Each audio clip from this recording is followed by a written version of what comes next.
Bismillahirrahmanirrahim. Assalamualaikum warahmatullahi wabarakatuh. Alhamdulillahirabbil alamin. Wassalatu wassalamu asyrofil anbiya'i wal mursalin Sayyidina wa Maulana Muhammadin wa ala alihi washabbihi wasallam ajma'in. Pada yang terhormat Bapak Mahfud Khairul Amin selaku dosen pembimbing di bidang kuliah agama dan etika, dan teman-teman yang saya cintai dan saya banggakan. Yang pertama-tama kita menjadikan puja dan puji syukur kehadirat Allah SWT yang telah melimpahkan rahmat dan hidayahnya kepada kita semua. Dan tak lupa juga sholawat serta salam tetap tercurahkan kepada junjungan kita Nabi besar Muhammad SAW yang telah membawa kita dari zaman kegelapan menuju zaman terang benderang seperti saat ini. Pada kesempatan kali ini saya akan menyampaikan pengetahuan saya tentang macam-macam zina dan hukumnya di agama Islam. Saat kita mendengar zina, hal pertama yang terlintas di pikiran kita adalah ketika dua orang, laki-laki dan perempuan, melakukan hubungan seksual tanpa adanya ikatan pernikahan di antara mereka. Tapi sebenarnya yang dimaksud dengan zina ini adalah sesuatu hal-hal yang berkaitan atau mendekati dengan atau mengandung unsur zina. Kalau begitu apa saja macam-macam zina?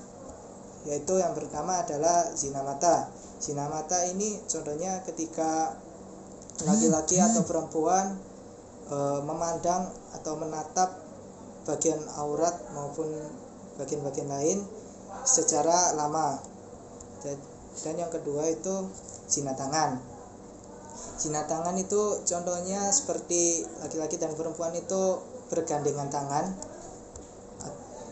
tangan padahal mereka berdua itu belum memiliki ikatan atau bukan muhrimnya. Ketiga adalah zina kaki. Zina kaki ini adalah suatu perbuatan zina yang dilakukan saat kita melangkahkan kaki kita menuju ke perzinahan, atau ke tempat zina gitu. Yang keempat adalah zina mulut. Zina mulut ini contohnya kayak ciuman antara dua orang jenis yang bukan mahramnya.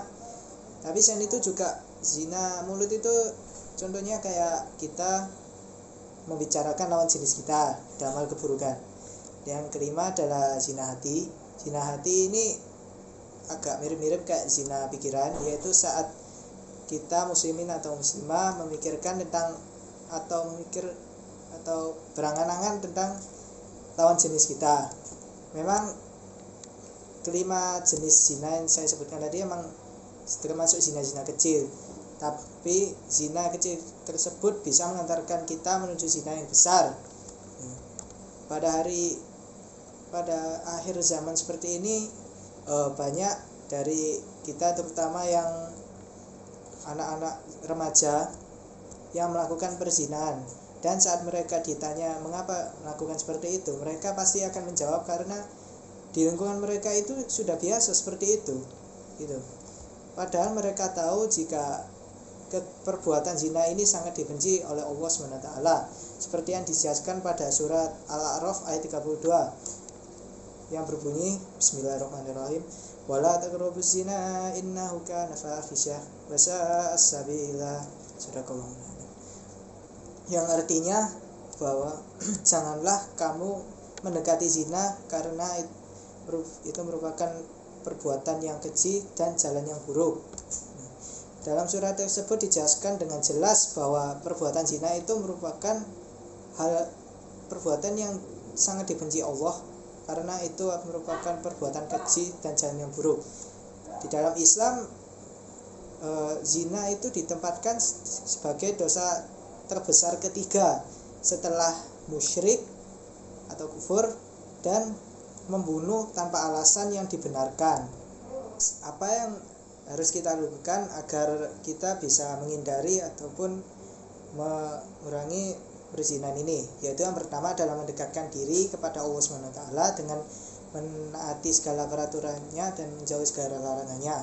Yang kedua adalah membaca Al-Quran dan memahami makna sekaligus menjalankan makna dari surat Al-Quran tersebut. Yang ketiga adalah menghindari tempat-tempat maksiat yang mungkin bisa menjerumuskan kita menuju perzinahan. Yang keempat adalah berteman dengan orang-orang soleh, karena seumpama kita lupa akan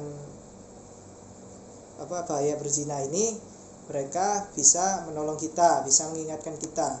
Dan yang terakhir itu adalah menambah wawasan dengan mengikuti majelis-majelis taklim, mengikuti webinar tentang perzinahan, dan membaca dengan buku-buku Islami. Jadi pesan saya untuk kaum milenial zaman sekarang adalah jangan sampai kita mendekati perzinahan karena kita tidak mau kan masuk neraka gitu. Sekian dari saya, kurang lebihnya mohon maaf. Wabillahi taufiq wal hidayah. Wassalamualaikum warahmatullahi wabarakatuh.